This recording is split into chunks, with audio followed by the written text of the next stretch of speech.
네, 한 주의 시작 월요일이기 때문에 주간 증시 전망을 한번 보도록 하겠습니다. 먼저 미국 증시부터 간단히 보고 국내 지수를 보도록 하겠습니다. 최근에 보시면은 이제 미국 증시는 지속적인 상승 이후에 약간 힘이 빠지면서 조정을 보이는 모습이에요. 다우도 그렇고 나스닥 지수도 마찬가지죠. 그래서 상승 추세를 지속적으로 이어오다가 최근에 흐름이 약간 꺾였습니다. 그래서 지금 뭐 상승 추세가 완전히 꺾였다, 뭐 라고까지 말하기는 조금 그렇긴 한데, 최근 들어서 보시면 미국 증시에 이제 미중 무역 협상 관련해서 불확실성이 조금 부각되고 있어요. 그래서 그런 부분들 때문에 지수가 조금 눌리는 흐름이고, 다만 이번 주에 보시면은 그 미국과 중국의 고위급 협상이 예정이 돼 있습니다. 그래서 이에 따른 결과에 따라서 무역 분쟁 리스크가 조금 완화될 수는 있어요. 그렇기 때문에 이런 흐름들은 조금 지켜보실 필요가 있을 것 같고, 근데 요즘에 그 미국 증시와 국내 증시가 다시 한번 연동되는 모습, 그 증권 용어로는 이제 커플링이라고 하죠. 그러니까 비슷한 흐름이에요. 그래서 미국 증시가 상승하면 국내 증시가 상승하고, 미국 증시가 하락하면 국내 지수가 하락하는 모습들이 나타납니다. 근데 이제 미국에서도 그 다우보다는 나스닥 지수가 국내 코스피 지수와 연동성이 더 높아요. 기술주가 많이 상장돼 있기 때문에. 그런데 이제 지금 나스닥에 상장된 기술주들, 예를 들면 넷플릭스, 애플 이런 종목군들이 전체적으로 이제 올해 실적에 대한 우려감이 조금 높기 때문에 반등을 하지 못할 가능성들도 있어요. 그래서 이것이 나스닥 지수의 부담으로 작용하고 국내 지수도 누를 수 있어요. 그래서 이번 주는 어쨌든 국내 시장도 조금 쉬어갈 수 있다라고 보시는 게 맞을 것 같고요. 지금 금리 관련 부분을 보면 그 파월 의장이 비둘기적 성향을 분명하게 하고 있는 상황이에요. 그래서 경제 지표는 컨센서스를 만족시키거나 소폭 상회하는 게 좋습니다. 그래서 이번 주에는 그 미국의 12월 소매 판매, 네, 그리고 1월 소비자 물가 지수 발표가 있거든요. 때문에 이런 지표들이 어떠한 결과를 내는지에 대한 확인이 조금 필요해 보이고, 이번 주 어떻게 보면 가장 중요한 이슈는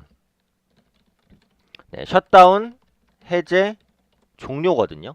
그러니까 지금 그 트럼프 대통령이랑 민주당이 멕시코 장벽 관련 예산 때문에 계속해서 대립을 하다가 합의점을 찾지 못했어요. 하지만 셧다운을 계속 유지하면 정부가 안 들어가니까 셧다운을 3주간만 해제를 하자라고 했고, 그 종료 기간이 언제냐면 이번 주 15일이에요.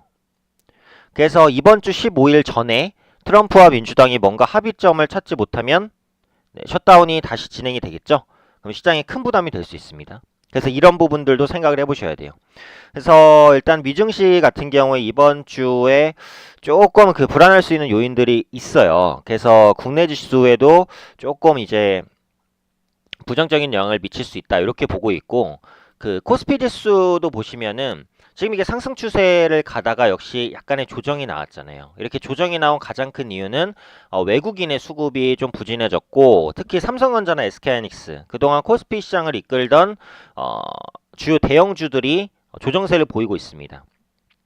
특히 최근에 기록했었던 고점이 언제냐면 딱 여기랑 맞물려요. 2018년 8월에 기록했었던 저점과 맞물려요. 이건 이제 기술적인 저항대거든요. 제가 나중에 이제 강의를 통해서 말씀드릴 일이 있을 수도 있는데, 이전 저점이 이탈됐다가 다시 올라갈 땐 그 저점대가 저항대가 됩니다. 그래서 여기서는 저항에 대한 부담이 상당히 있는 상황이기 때문에 아까도 말씀드린 대로 이번 주 조금 쉬어갈 수 있는 가능성들 염두를 해두셔야 될 것 같고, 코스닥 지수 같은 경우에는 계속해서 올라가죠. 근데 지금과 같은 상승력이 2월 달에도 1월처럼 유지될 가능성은 제가 볼 때는 많진 않아요. 어쨌든 코스닥 지수도 거의 쉬지 않고 올라왔었던 부분이고, 역시 이전 고점이 되는 매물까지 얼마 안 남았어요. 그래서 740포인트 정도에서는 조금 저항이 발생할 수 있다라는 부분도 생각을 해두셔야 돼요. 그래서 이번 주는 전체적으로는 좀 보수적인 전략을 가져가는 것이 낫다, 이렇게 판단을 하고 있고, 그러니까 지금까지 시장이 반등한 이유가 국내 시장의 저가 매력, 이게 가장 커요. 근데 지금 코스피 같은 경우 PBR이 0.95배까지는 올라왔기 때문에 예전처럼 가격 매력이 크다라고 보기도 좀 애매합니다. 그리고 미중 무역 협상 기대감, 그리고 북미 정상회담 기대감, 이런 부분들로 인해서 주가가 올라왔는데, 이것들 중에 확인된 게 없어요. 확인된 게 없다는 게 무슨 말이냐면 미중 무역 분쟁은 아직 해소가 안 됐죠. 그리고 북미 정상회담도 기대감은 있지만 아직 구체적인 결과가 나온 건 아니에요. 그렇죠? 그렇기 때문에 이에 대한 구체적인 결과가 확인이 돼야 지수가 지속적인 우상향을 보일 수 있다라는 거거든요.